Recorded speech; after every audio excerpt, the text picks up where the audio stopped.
ഇത് കുറച്ച് കഴിയുമ്പോൾ ഇവിടെ ഒരു കൈതച്ചക്ക പോലൊരു സാധനം വരും.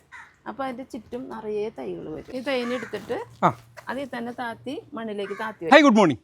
ഇന്നത്തെ മോർണിംഗ് വേവിൻ്റെ കണ്ടന്റ് എന്ന് പറയുന്നത് പുറകിൽ നിൽക്കുന്ന കലേഡിയാണോ എന്ന് വെച്ചാൽ അല്ല, നമ്മുടെ ക്രിപ്റ്റാന്തസ് ആണ്. ക്രിപ്റ്റാന്തസ് ഒരുപാട് ആളുകൾക്ക് അറിയുന്ന പ്ലാന്റാണ്, ഒരുപാട് സ്ഥലത്തുള്ള പ്ലാന്റുകളാണ്. എന്താണ് ഇപ്പോൾ ഇതിന് പ്രത്യേകത പറയാനുള്ളതെന്ന് വെച്ചാൽ പ്രത്യേകതകളുണ്ട്. വേറെ ഒന്നുമല്ല, ഇത് ഇതേപോലെ ബുഷിയായി നിർത്തുക, അല്ലെങ്കിൽ ഒരു ചുവട് വാങ്ങിയത് നമ്മുടെ എൽസിയമ്മയുടെ വീട്ടിൽ തന്നെയാണ്. മറ്റൊന്നുമല്ല, എൽസിയമ്മ എന്ത് ചെയ്യുമ്പോഴും ഒന്നിലധികം പോട്ടിൽ ചെയ്യും. ഒന്നിലധികം പോട്ട് ചെയ്യുന്ന പറഞ്ഞത് കണ്ട, ഒരൊറ്റ ചുവട് വാങ്ങി കൊണ്ടുവന്നിട്ട് ചെയ്തിരിക്കുന്നത് കണ്ട. അത് ഈ രീതിയിൽ പെട്ടെന്ന് എങ്ങനെ സെറ്റ് ചെയ്യാം, അല്ലെങ്കിൽ ഈ രീതിയിൽ എങ്ങനെ ആക്കാം, അത് ഒരു ചുവട് കൊണ്ട് ഈ ഒരു 19ഓളം പോട്ടുകളിലേക്ക് പകർത്തി നട്ടിട്ടുണ്ട്. അതിന് വേണ്ട ഒരു ചെറിയ ടെക്നിക്കും ടിപ്പുമാണ് ഇന്നത്തെ വീഡിയോ. ഒറ്റ ചട്ടി വാങ്ങിച്ചതാണ്, ആകെ വരണം. ഇപ്പോൾ ഒരു 50 ചട്ടിൻ്റെ അടുത്തുണ്ടല്ലോ.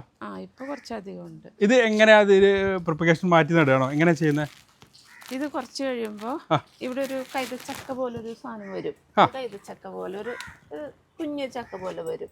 അപ്പോൾ അത് നമ്മൾ ഒടിച്ചു കളയണം.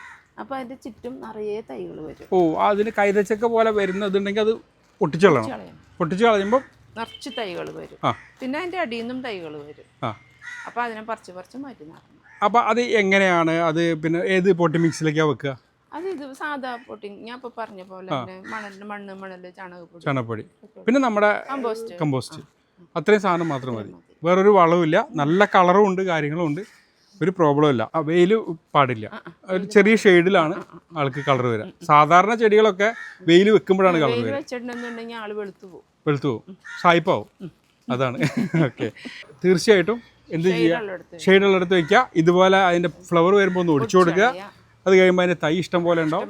അതെടുത്ത് പുതിയ പുതിയ തൈകൾ ഉണ്ടാക്കുക. എന്നിട്ട് ഇതേപോലെ പച്ചപ്പിൽ നിരത്തി വെക്കുക.